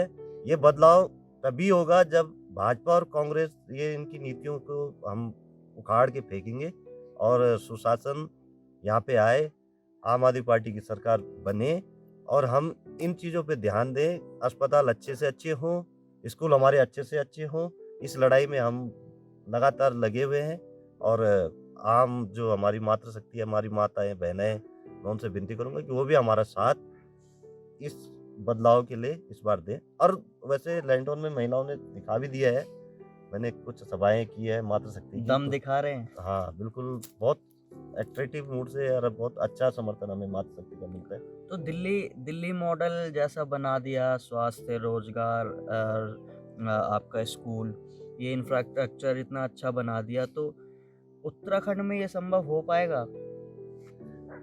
देखो, अगर सरकार अच्छी है, अगर करने वाले की नीयत है, हो सकता है। तो सारी बात नियत की है। सारी बात नीयत की। अरविंद जी ने जो गवर्नेंस मॉडल दिल्ली में दिखाया, अगर यहाँ सरकार बनती है तो कामयाब होगा। जैसे अगर 21 सालों का, 20 सालों का इतिहास देख लें उत्तराखंड का, हाँ। तो उत्तराखंड की जनता समझदार है मेरी नज़र में, ऐसा मेरा मानना है। क्योंकि पहले कांग्रेस, फिर बीजेपी, फिर कांग्रेस, फिर बीजेपी, तो जनता समझदार है, वो पार्टी पसंद नहीं आती तुरंत बदल देती है। हमारी जनता समझदार है, और हमने भी खुद जब मैंने आपको बताया था कि स्कूली दौर में उत्तराखंड राज्य के आंदोलन बहुत देखे थे, और उत्तराखंड राज्य आंदोलन में उत्तराखंड क्रांति दल को हम क्षेत्रीय पार्टी है, हमारे लोग थे और सबसे ज़्यादा मतलब जो भी युवा उस टाइम पे आंदोलनों में जाता तो युवा उत्तराखंड क्रांति दल को हमने पहला माना। अब भाजपा और कांग्रेस राष्ट्रीय पार्टियां, उत्तराखंड अलग हुआ, दोनों ने चुनाव लड़ा, उत्तराखंड क्रांति दल ने भी चुनाव लड़ा। उत्तराखंड क्रांति दल को जब 2002 में के चुनाव में 4-5 सीटें इनको मिली थी और उसके नेताओं ने वो देखा कि मंत्री पद के लालच में, सत्ता के लालच में ये इनके सत्ता दल वालों के साथ शामिल होते गए, बिक गए, शामिल हो गए। तो खबर नहीं किया कि 4 सीटें हैं तो अगली बार हम 14 के लिए लड़े, अगली बार हम 70 के लिए लड़े। वो सिर्फ अपने स्वार्थ के लिए लड़े, खत्म हो गई। तो उत्तराखंड क्रांति दल वहीं और रही भाजपा और कांग्रेस। अब भाजपा को एक बार मौका दिया, नहीं कुछ हुआ तो जनता ने सोचा कि चलो अब कांग्रेस को देते हैं। कांग्रेस को मौका दिया तो उसने फिर वही हाल रहा, अगली बार फिर भाजपा को मौका दिया, फिर कांग्रेस, मतलब ऐसे करके मिली जुली हो रही। और ये चीज को किसी ने नहीं समझा कि 14-14 विधायक इकट्ठे आ जाते हैं, इधर से उधर। कांग्रेस सत्ता में है, उनको मुख्यमंत्री पसंद नहीं आ रहा, वो छोड़ के 14 के 14 भाजपा में आ जाते हैं कि भाजपा की सरकार बना देते हैं। फिर भाजपा से जाते हैं तो फिर कांग्रेस की बना देते हैं। सरकार उन्हीं लोगों से चल रही तो है। मतलब ये कुछ गिनती के नेता हैं उत्तराखंड में जिनके थ्रू सरकार चल रही है। अरविंद केजरीवाल जी के नेतृत्व में, या अरविंद केजरीवाल जी ने हमारे उत्तराखंड को एक नया विकल्प दिया और मैं उसका सिपाही हूँ। देहरादून से कोई आदमी आए थे शॉप पे, तो उन्होंने देखा कि यार आम आदमी पार्टी का, मतलब मैंने बताया ना कि कोई स्टिकर मेरे काउंटर पे ही चिपका हुआ था, शायद झंडा तो उतर गया होगा लेकिन स्टिकर चिपका था। तो ऐसी ही बातचीत में हुई कि आप कहाँ के रहते हैं? उत्तराखंड। कौन सी जगह? नैनानाथ। बोला आपकी विधानसभा कौन सी? बोले यार ये लैंडोन। बोले यार आप पार्टी के फैन हो? हाँ फैन तो हूँ, अच्छा लगता है भाई, पार्टी के साथ खड़े हैं, जो मर्जी करना पड़े, तन मन धन से लगे रहते हैं। बोला आपको अगर लैंडोन में काम दिया जाए पार्टी का तो संभाल लोगे? मैं संभाल लेंगे, संगठन के लिए कर लेंगे, काम करना ही है। हम तो चाहते हैं कि हमारे क्षेत्र में, हमारे उत्तराखंड में ये इस तरीके का सरकार बने और हमारे वहाँ भी हम बदलते देखें, स्कूल अस्पताल हो। तो बोला ठीक है, आपको कभी देहरादून बुलाएंगे तो आप आ जाओगे? मैं हाँ आ जाऊँगा। तो प्रसाली जी से उनकी मुलाकात हुई, फिर उन्होंने मेरे को बोला आप देहरादून आ सकते हो। मैं गया तो देहरादून जाके फिर उनसे मीटिंग हुई कि अगर आपको लैंडोन में पार्टी के संगठन का काम दे तो आप संभाल सकते हो। मैं बिल्कुल संभालूंगा। अच्छा। बेशक मैं जॉब कर रहा हूँ, लेकिन तब मेरी कैपेसिटी ऐसी हो गई थी कि महीने 2 महीने में मैं घर 2 दिन के लिए 4 दिन के लिए गाड़ी उठाई और आ गए। तो फिर आपके दौरे लगने शुरू हो गए? फिर मैंने 2018 से ही इधर आना जाना शुरू कर दिया था और हमने धुमाकोट में एक छोटा सा कार्यालय रखा था कि कभी कोई सामान रखना होता, कभी कुछ। ये हमें था कि आज नहीं तो कल पार्टी चुनाव लड़ेगी, पार्टी के संगठन के लिए यहाँ काम करना है। एज ए कार्यकर्ता जो भी पार्टी पद देगी कोई बात नहीं, संभालना है तो करके निस्वार्थ आपने संभाला, ये हाँ। नहीं सोचा कहाँ जाना है क्या नहीं बस करना। कुछ नहीं, मैंने बोला अपने क्षेत्र में हमने पार्टी को खड़ा करना है तो विकास करना हो जाए बस। बस दिमाग है कि हमारे स्कूल और अस्पताल अच्छे हो जाए, हमारे बच्चों को रोजगार की व्यवस्था हमारे युवाओं के लिए यहाँ बन जाए और ये कुल मिला के पलायन रुके, उत्तराखंड हरा भरा रहे, पलायन रुके। और ये जो मतलब हमारी ये खेती है ना, मैं जो मुख्य जो दिमाग में टसन है कि ये हम कभी इसमें खेती करते थे और आज ये देख लो ये कटीली झाड़ियाँ यहाँ तक आ गई है, घर तक ही आ गई है लगभग। ये भी वो होता है कि हमें बरसात में सफाई करनी पड़ती है, यहाँ भी बहुत। ये चीज़ों का खात्मा हो और खेत कल्याण दोबारा शुरू हो। तो ये मतलब जल जंगल जमीन से जो हमारी खत्म हो रही है, अगर आज रेशियो हमारा चला गया 70% पलायन पे, बचा कितना है पब्लिक 30%। अगर ये भी नहीं रहेगा तो यहाँ क्या होगा? देवभूमि हम इसको कहते हैं, पैतृभूमि हमारी पैतृक धरती है, जन्म स्थान है। और मान्यताएं हमारी जो है कि मतलब हमें कहीं भी चले जाए, और जो है तो आज मतलब पितृ पूजा होती है, चाहे देव पूजा होती है, चाहे कुछ भी, उसके लिए आना यही है। तो इसकी हालत कौन सुधारेगा?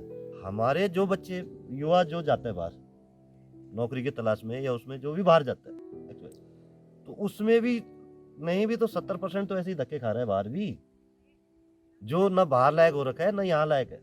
अच्छा।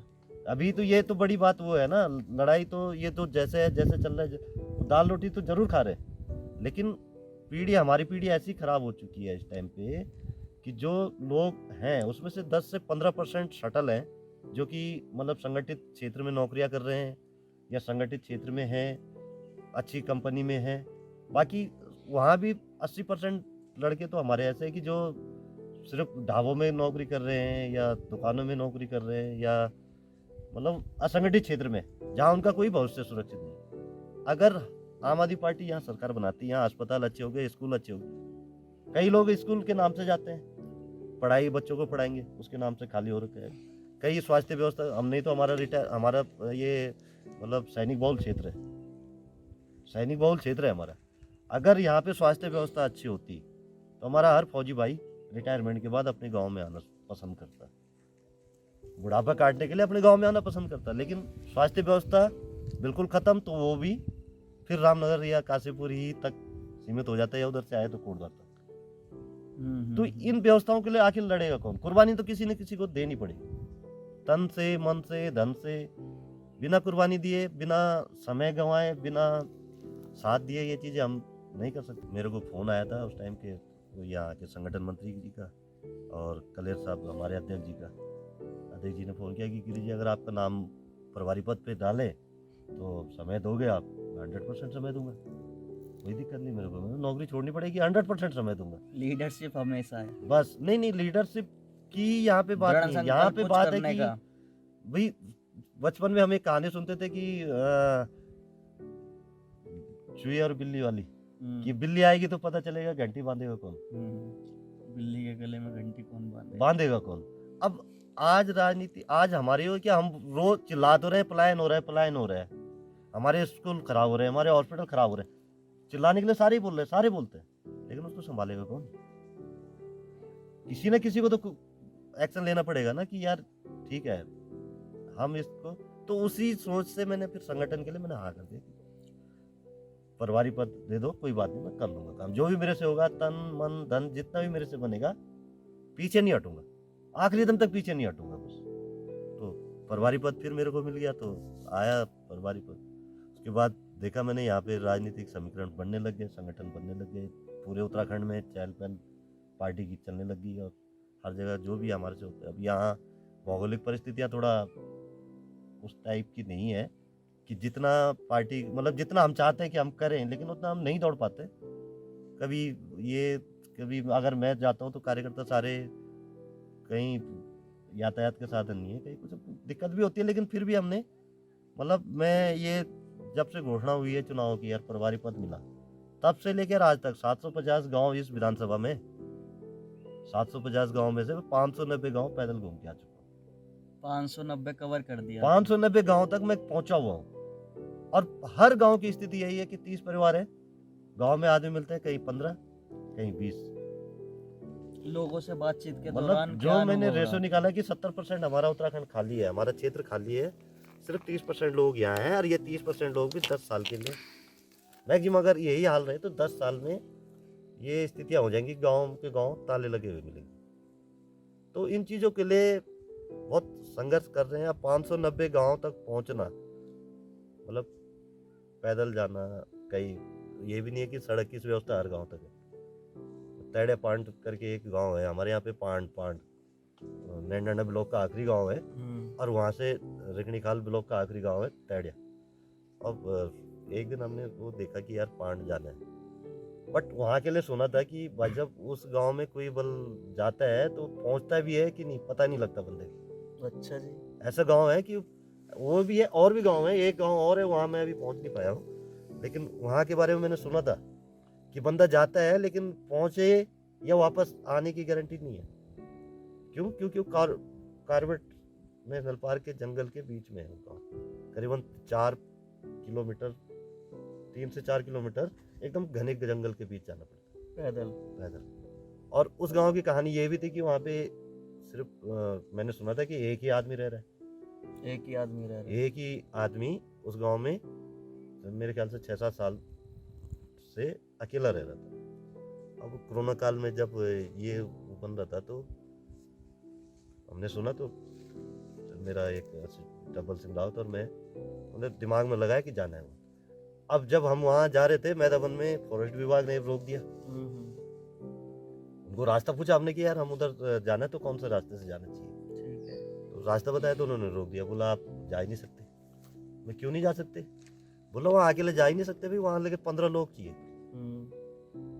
मैंने कहा हमने उन लोगों को बुला रखा है ऊपर, ऐसे उन लोगों को ऊपर बुला रखा है और यहाँ से तैड़िया से भी हमारे साथ लोग जाएंगे और हमारे साथ साथ है 5-6 लोग जाएंगे। तो ऐसे करके इजाज़त मिली कि चलो जाओ। जब हम वहाँ गए, उस गांव में पहुँचे तो उन गांव की हालात देखी कि मतलब आज भी वहाँ बिजली के खंभे नहीं, बिजली नहीं जा पा रही है और स्कूल तो बंद हो चुका है। टीचर वहाँ मतलब स्कूल बच्चे पढ़ने वाले थे लेकिन टीचर रहने को तैयार नहीं हुए उस परिस्थिति में। फिर वो लोग भी बच्चों की पढ़ाई के लिए, मतलब परिवार में ये भी सुना था कि वहाँ एक आदमी रह रहा है। दिल में ये तलस्सी थी कि यार उस आदमी को तो मिल के आया, वो हिम्मत कैसे करता है वहाँ जंगल के बीच में। लेकिन जिस दिन हम गए तो वहाँ 13 परिवार था। मतलब जो सुना हुआ सुनी हुई बात थी कि एक आदमी रह रहा है, वो रहे बीच में अकेला, बट 13 परिवार थे। तो मतलब उस खतरनाक जगह तक भी मैं पहुँचा हूँ अपने लड़कों के साथ में कि जहाँ के लिए लोग बोलते हैं कि वहाँ अगर आदमी जाता है तो वापस आए या वहाँ पहुँचे पता ही नहीं लगता, बीच में हकीकत नहीं लगता, क्योंकि वो जंगल इतना काला जंगल है कि अगर बंदा थोड़ा सा भी बीच में कहीं भटक गया और वो पहुँच गया सीधा कालागढ़, वो उसमें रामगंगा, तो पता ही नहीं लगेगा उसको कि कहाँ गया। तो आप 590 वो भटकता ही रह जाएगा, वो पूरा जंगल के अंदर, उसको गाँव दिखेंगे ही नहीं, वहाँ है ही नहीं। तो 590 आपने गांव कवर कर दिए, कैसा रहा लोगों से अनुभव? लोग बदलाव चाह रहे हैं, क्या आप उनको समझा पा रहे हैं या फिर ऐसा है, सिर्फ देखो, हालात का जायजा सुनो, लेने गए थे? ऐसा होता है कि जब मैं पहली बार 2018 में पार्टी के प्रचार प्रसार के लिए आया था यहाँ पे ना, तो मेरे को 4 आदमी खड़े होने के लिए नहीं मिले थे। 4 आदमी खड़े होने वाले नहीं मिले थे और मैं जिससे भी जिक्र करता था वो बोलता था पागल है तू, अच्छा, पागल है तू, इस पार्टी का नाम ले रहा है। हाँ, इस तरीके की भावनाएं लोगों की यहाँ थी। ठीक है, तो फिर भी जैसे तैसे करके अब जो चीज़ ली है, मैं यार कोई जैसे भी होगा, जब कसम उठाई है तो पूरी तो करनी है। ठीक है, आज मतलब वो 590 गांव में भी हम जाते हैं तो आते हैं तो हर गांव में कोई ना कोई विरोधी भी है। उसके साथ बहस करने का समय देते हैं, लोगों को समय दिया, समझाया बुझाया, फिर दिल्ली के बारे में बताया कि आप दिल्ली में पूछो तो सही यार, आप सुनी हुई बातों पे। आज की डेट में उत्तराखंड की स्थिति ये है कि हमारे आम आदमी पार्टी में उतने कार्यकर्ता नहीं जितने भाजपा और कांग्रेस में नेता है जो टिकट की दावेदारी कर रहे हैं। हमारी आम आदमी पार्टी में उतने कार्यकर्ता नहीं है पूरी पार्टी में जितने उनके नेता है। तो पार्टी की बुराई तो करेंगे। जिस दिन आम आदमी पार्टी उत्तराखंड में आ गई, दुकानदारी बंद होगी, जिसको पता है कि हमारी दुकानदारी बंद होनी, तो वो तो बुराई करेंगे ही। तो बहुत गंदी बुराई भी की, मतलब ये समझ लो कि गालियां भी खाई हम। लेकिन जो लोग गाली कर देता था या गलत बोलता था उसको हम पॉजिटिव दिमाग से, ठंडे दिमाग से समझाते थे, बुझाते थे। आज वही गाली देने वालों में हमारे कार्यकर्ता भी बने हुए। अच्छा, ये भी है जो बदलाव, मतलब ऐसे भी लोग हैं कि जो बिल्कुल, मेरे पास एक आदमी ने एक दिन बहस करी कि तुम्हारे तो ये चलता है, तुम्हारा वो चलता है। मैं भाई देख, तू फैन किसका है? मतलब मोदी जी का। कैसे? नहीं, मोदी जी ने हमारे लिए ये किया, मोदी जी ने हमारे लिए ये किया, मोदी जी हमारे लिए जीएसटी लाए। जीएसटी की बात जैसे उसने करी, मैं पक्का जीएसटी कौन लाया? बोला मोदी जी लाए। तेरे पास प्रूफ है? प्रूफ यार संसद में पास उन्होंने किया, बजट बीजेपी के राज में। अब मैं भाई देख, तूने बोल दी बात, मैंने मान ली, ठीक है, सच्चाई है, तू सच बोल रहा है, गलत नहीं बोल रहा। लेकिन तेरे पास फोन है, एंड्रॉइड बोला हाँ है, मैं इसमें लिख, गूगल पे जा, इसमें लिख कि सबसे पहले जीएसटी का विरोध किसने किया। मेरी बात पे भरोसा मत कर, उसको सिखाया, कहने पे वो बंदा है कि आज मतलब इंतजार कर रहा है कि भाई आप कब आ रहे हो मेरे पास, संपर्क करता है कि भाई साहब कैसा चल रहा है, क्या चाहो कट्टर बीजेपी वाला बना रहे, हमें कोई दुख नहीं है, हमें कोई दुख नहीं। लेकिन उस भावना तो अब यहाँ पे यही है कि नॉलेज की कमी नहीं है, लोगों के अंदर नॉलेज की कमी है। अगर उनको समझाने का तरीका हम सटीक निकाले, समझाया हमने। आज लैंडोन विधानसभा, मतलब हम अपनी विधानसभा में जो कार्यकर्ता जोड़ पाए हैं, जो टीम बना पाए हैं, जो तो उनको समय दे के बना है। अगर ना हम गांव जाते, ना गांव में, क्योंकि शुरू में बाजारों में तो हमें कोई नहीं पूछता था। बाजार में अक्सर उन्हीं के आदमी है जो सत्ता पक्ष या विपक्ष, भाजपा या कांग्रेस, उन्हीं के लोग हैं जो बाजारों में बैठे। तो हमें पूछते ही नहीं थे, सुनते नहीं थे। तो हमें गांव जाके ये किया। फिर दिल्ली से लोगों को बोलते थे भाई दिल्ली फ़ोन करो, अपने रिश्तेदारों को करो, पूछो, एक को नहीं 10 को पूछो। एक को पूछने से गलत भी बोल सकता है। आज भी दिल्ली में अगर हमारे उत्तराखंडी हैं तो मेरे ख्याल से 45,000 उत्तराखंडी हैं, तो उसमें से 70% अगर हमारी बात अच्छी बोलते हैं तो 30% बुराई भी करते हैं। ये सारे डाटा हम लोगों के सामने रखते थे कि ये है कहानी। अगर 40 लाख परिवार है वहाँ पे उत्तराखंड के, 40 लाख वोटर है, तो 35 लाख वोट आम आदमी पार्टी को वोट देने को तैयार है, 5 लाख नहीं है। फिर यहाँ की स्थिति मैंने आपको बताया कि यहाँ पे जो है कि हमारे उतने कार्यकर्ता नहीं है उत्तराखंड में जितने इनके नेता है। आज कांग्रेस में यहाँ पे दावेदारी के लिए लाइन लगी हुई है, भाजपा में झगड़े हो रहे हैं। तो ये चीजें हैं कि थोड़ा सा समय तो लगता है, लेकिन जनता जाग चुकी है।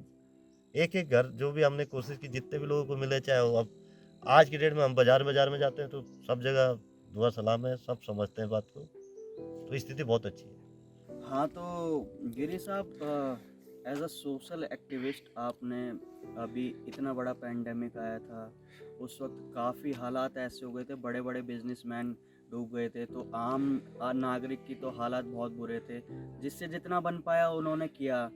इस वक्त आपका क्या रवैया रहा उनके प्रति और क्या क्या आपने योगदान किया? वैसे जो चीज़ें ये आया था महामारी कोरोना, तो इसके दौरान जो भी अपने हाथ में हुआ, जैसे अब यहाँ पे भी हम लोग आए थे, मास्क वितरण करना, सैनिटाइजर वितरण करना, जो भी हमारा बना हमने किया। लगभग 10-12 हज़ार मास्क मैंने भी बांटे थे कोरोना काल में। हाँ, आपने अपने उत्तराखंडी भाइयों के लिए दिल्ली में क्या किया और आम नागरिकों के लिए क्या किया? और लॉकडाउन के टाइम पे जैसे दिल्ली में मैं था, उस टाइम पे जिसने भी मेरे से मदद मांगी, जैसे एक फैमिली थी हमारी इधर परखंडे की, तो उन्होंने बोला कि हमें इमरजेंसी घर जाना है। मतलब दिल्ली में नहीं रहते थे, कुछ काम से गए होंगे दिल्ली, फंस गए, तो घर भेजने के लिए परमिशन दिलवाई। अच्छा वो लगा। और इसी लॉकडाउन के बाद जैसे किसी का मेरे पास फ़ोन आया कि आप दिल्ली में आम आदमी पार्टी से जुड़े हो और हमारा कोई भाई है जानकारी में, उसका हार्ट अटैक हुआ है, और उसको मतलब हॉस्पिटल वाले बोल रहे हैं कि 1 महीने बाद टेस्ट के लिए, वो ये कुछ टेस्ट होता है ना इको, उसके लिए 1 महीने बाद की डेट मिली। और वो बंदा गरीब है, कर नहीं सकता, अचानक ये वो करके, तो उसकी मदद करवाओ। तो मैंने भी अपने सीनियर से बात करके तो हमारे पंकज पैनुली जी हैं वहाँ पे दिल्ली में, आप जानते होंगे, संरक्षक भी हैं वो आम आदमी पार्टी उत्तराखंड के, और तो उनसे बात हुई थी। तो उन्होंने ये बोला कि उसकी स्थिति क्या है, मतलब क्या खर्च कर सकता हो, सीधा पूछो। बोला अब ये जीने मरने का हिसाब है, उस बंदे को ये पूछो एज % वो क्या कर सकता है, ये कैसे मदद करनी है उसकी। तो उसको मैंने बोला भाई ऐसी बात है। बोला देखो सरकारी हॉस्पिटल में तो मरीज सब बराबर है। अगर सरकारी हॉस्पिटल जीटीबी हॉस्पिटल ने उसको 10 सितंबर 2020 को अटैक पड़ा था, रात को हॉस्पिटल गया, हॉस्पिटल से 2-3 बजे वापस घर भेज दिया उन्होंने। अगले दिन हॉस्पिटल में बुलाया था, तो उसका जो टेस्ट वगैरह होने थे उसके लिए उसको 17 अक्टूबर की डेट मिली जीटीबी में। तो उसने बोला 17 अक्टूबर तक मैं जिंदा भी रहूँगा कि नहीं।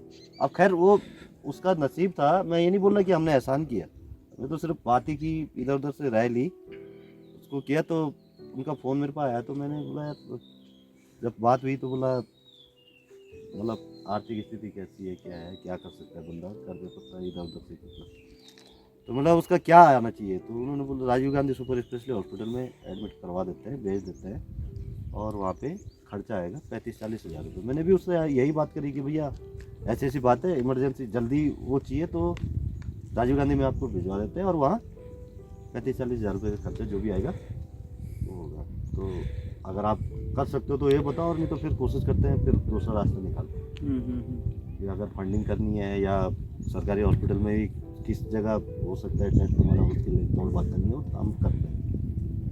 तो बोला नहीं इतना मैं कर लूँगा। उसने हाँ भर दी, इतना कर लेंगे बोला अगर होता है तो बोला ठीक है हम बात करते हैं। और आप हॉस्पिटल पहुँचे। हॉस्पिटल पहुँच के मतलब अगले दिन 12 सितंबर को 2-2:30 बजे उसका फ़ोन आया कि मेरा ऑपरेशन भी हो गया, मैं बिल्कुल ठीक ठाक हूँ, लेकिन एक दिक्कत आ रही है। मैं क्या दिक्कत आ रही है बताओ। बोला जी हमारा पैसा ज़्यादा लग गया। कितना ज़्यादा लगे? 1,10,000 रुपये। मैं क्या हुआ था, बोला 2 रोड पड़ी है, 2 रोड पड़ना और 1,10,000 रुपये लगना नॉर्मली बात है। मैंने कहा अगर ऐसे प्राइवेट में जाते तो साला 2.5-3 लाख रुपए से ऊपर ही जाता बजट आपका। तो और बाकी मैंने कहा कोई बात नहीं, एज पर गवर्नमेंट रूल जो भी आपके लिए बनता है, आपके पास अगर आधार कार्ड वगैरह दिल्ली के है तो मैं बात करता हूँ, वो अपने आप करवाएंगे हम। लेकिन वो क्या बोल रहे हैं प्रोसीजर, वो तो आप नहीं पूरा कर पाओगे तो मेरे को बता देना, हम करेंगे आपके साथ। बोला ठीक है। तो कर करा के तो बोल रहे हैं कि जो 1,10,000 का बजट है उसमें 30,000 का डिस्काउंट तो उन्होंने अभी दे दिया। अच्छा। 30,000 के डिस्काउंट के बाद फिर उसका दोबारा फ़ोन नहीं आया। तो एक दिन मैंने 1-1.5 महीने बाद फ़ोन किया, यार तुम्हारा बंदा ठीक है, कैसे है, क्या सब रिपोर्ट कुशल है, मंगल है। खर्चे की तुम्हें कुछ हुआ नहीं, तुमने दोबारा फ़ोन भी नहीं किया। तो उस भाई ने सीधा ही बोला भाई जिसका ऑपरेशन हुआ था फिर उसी से बात। बोला बहुत बहुत मेहरबानी आपकी, आपने मेरी जान बचाई और मेरे को जो पैसा मिलना था वो सारा मेरे को वापस मिल गया, सारा रिफंड हो गया। सारा रिफंड मिल गया। क्या मतलब बात 1,10,000 का 1,10,000 as per government rule, governance of Delhi government, उसको वापस मिला। ये गवर्नेंस अगर हमारी उत्तराखंड में भी ऐसी बने कि इमरजेंसी में अगर हॉस्पिटल में सुविधा नहीं है लेकिन आदमी का इलाज कहीं भी जाके हो और वो सरकारी महकमा अपनी गारंटी दे कि हमारी जिम्मा, जैसे अरविंद जी का वचन होता है कि अगर बच्चा दिल्ली में पैदा होता है तो उसकी शिक्षा की व्यवस्था मेरी, गारंटी मेरी, टेंशन मेरी, मतलब आपके स्वास्थ्य की टेंशन मेरी। तो ऐसी गवर्नेंस क्यों नहीं उत्तराखंड में बन सकती? हम बात कर रहे थे अभी वो कार्ड की, आयुष्मान कार्ड की। जब आयुष्मान कार्ड का भी दिल्ली में बहुत झगड़ा हुआ था केंद्र सरकार का और हमारी सरकार का, अरविंद जी को ब्लेम कर रहे थे कि ये लागू नहीं कर रहे, हम जनता के लिए बहुत अच्छी। तो उन्होंने जब दिल्ली में बोला कि जब मैं 15, 20, 25, 30, 35 जो भी आपके इलाज में खर्च हो रहा है, दिल्ली की जनता के इलाज पे खर्च हो रहा है, मैं कर रहा हूँ, फिर 5 लाख के आयुष्मान कार्ड से क्या फायदा है? और वो 5 लाख का क्लेम करने के लिए भी 25 फॉर्मेलिटीज पूरी करनी पड़ती है जो आम आदमी नहीं कर पाता। ठीक स्थिति यहाँ आजकल यहाँ पे एक चल रहा है गोल्डन कार्ड। वो गोल्डन कार्ड के वो बोलते हैं हमारे पैसे भी कटते हैं, साल भर में 6,000 रुपये या महीने में 600 रुपये समथिंग कुछ उनका कटता भी है। वो इलाज कराने जाते हैं जिस हॉस्पिटल में, वो बोलता है कि यहाँ लागू है ही नहीं, तो मतलब उसका भी उनको बेनिफिट नहीं मिलता। तो उस गोल्डन कार्ड की ज़रूरत क्या है? यहाँ पर आयुष्मान जैसे योजनाएं लागू हैं, तो यहाँ पर हमने ग्राम में जा कर देखा, तो वहाँ पर जितनी ज़मीन पहले से अलॉटेड है, जैसे यहाँ से वहाँ तक ज़मीन अलॉटेड है, पहली बात तो उस पर कुछ नहीं है, और है तो इतना सा उन्होंने पेंटेड एक छोटा सा कमरा पेंट कर दिया है चारों तरफ से, और जहाँ भी हमारी टीम जा रही है पेंट है, सब कुछ आयुष्मान योजना बड़ा बड़ा वो लिख रहा है। लेकिन जब हम उसमें अंदर जाके हमने देखा तो वहाँ पर स्वास्थ्य के जितनी भी स्वास्थ्य जरूरी सामग्री और जो भी सामान होता है वहाँ कुछ भी नहीं है। वहाँ पे आजकल इन्होंने सिर्फ एक फार्मासिस्ट बिठा रखा है। हाँ, फार्मासिस्ट बैठा, फार्मासिस्ट बिठा रखा है, मैंने भी बहुत वो कर रखे हैं सारे, मैं देख रहा हूँ। और फार्मासिस्ट को मतलब फार्मासिस्ट के सहारे ही हॉस्पिटल, यहाँ तो जो हॉस्पिटल है वो भी फार्मासिस्ट के सहारे चल रहे हैं। कमंदा गांव में इतनी बड़ी बिल्डिंग है, अस्पताल की बिल्डिंग बना रखी है, इतनी बड़ी बिल्डिंग बना रखी है कि मेरे ख्याल से अगर उसका खर्चा नहीं भी आया होगा तो 12 करोड़ से ऊपर का होगा। अच्छा, 12 करोड़ से ऊपर का खर्चा है और बिल्डिंग भी शानदार है, बट खंडर में तब्दील कर रखी है। 4 बेड का अस्पताल है वो। अगर हम उस पर RTI लगाते हैं तो 4 बेड के अस्पताल की जितनी सुविधाएं होती है उतना खर्चा उसके नाम पे आ रहा होगा, कमंदा वाले हॉस्पिटल के नाम पे। लेकिन वहाँ एक फार्मासिस्ट बैठा है, मनोज कुमार, अच्छा, अकेला। यहाँ A&M सेंटर 36 इन्होंने बना रखे, लेकिन A&M सेंटर का बनाने का मतलब जनता को सुविधा देना नहीं है, वो सिर्फ पैसे का हेर फेर करने का तरीका इन्होंने बना रखा है। जो बिल्डिंगें बना रखी है, 15 लाख 20 लाख की बिल्डिंग बनी होगी, 50-60 लाख करोड़ों में उन्होंने उसमें एस्टिमेट बना के पैसा पार किया होगा और कुछ भी नहीं है। सुविधा दवाई यहाँ पूरी नहीं मिलती। अगर देखा जाए तो सिर्फ एक पैरासीटामोल भी शायद गलती से होगी तो होगी। मैंने मनोज कुमार को एक दिन बोला कि वही कमंदा वाले को, मैं यार भगवान ना करे पहले तो किसी को ना हो, और अगर आज रात में तेरे पास हार्ट अटैक का मरीज आ जाए तो उसको क्या दे? माने किसी को हार्ट अटैक हो रखा है और वो फर्स्ट एड बॉक्स सोच के हॉस्पिटल आ जाए तो तेरे पास क्या सुविधा? बोला कुछ भी नहीं, कुछ भी नहीं, मतलब भगवान भरोसे है। तो ये चीज़ें, ये हकीकत है यहाँ की। अब हम लोग मतलब कभी सोचते हैं कि इसके पीछे धरना प्रदर्शन करें, कभी सोचते हैं इसके पीछे आवाज़ करें, लेकिन लास्ट मूड ये आता है कि अगर धरना प्रदर्शन करना माने यहाँ की जो गवर्नेंस है, वो जो उत्तराखंड सरकार है, मैं भैंस के आगे बीन बजाना, जितना मर्जी बीन बजा लो कुछ नहीं हो, कुछ नहीं होने वाला। ये 2022 में जनता जवाब देने वाली, भाजपा को भी और कांग्रेस को भी जनता जवाब देगी, पक्का देगी। इसलिए कंफर्टेबल हम भी हैं कि बिल्कुल होगा। तो इसी जुनून को बनाए रखना। हमारी भी बहुत बहुत शुभकामनाएं आपको, आपके राजनीतिक धन्यवाद। सफर को लेकर के हम बहुत बहुत शुभकामनाएं देना चाहेंगे और इसी तरह लोगों के हित में लगे रहिए। बहुत बहुत धन्यवाद, आपने हमें अपना समय दिया। मेरा सभी उत्तराखंडी भाई बहनों से सभी से मैं यही विनती करूंगा कि इस बार आने वाले समय में सुशासन के लिए आम आदमी पार्टी को सहयोग करें 2022 में। और आम आदमी पार्टी को या मेरी वजह से नहीं या सरकार आने की वजह से नहीं, अपने बच्चों के भविष्य के लिए, अपने स्वास्थ्य व्यवस्था के लिए जरूर आम आदमी पार्टी को चुने, आम आदमी पार्टी का सहयोग करें। धन्यवाद। जय हिंद, जय उत्तराखंड।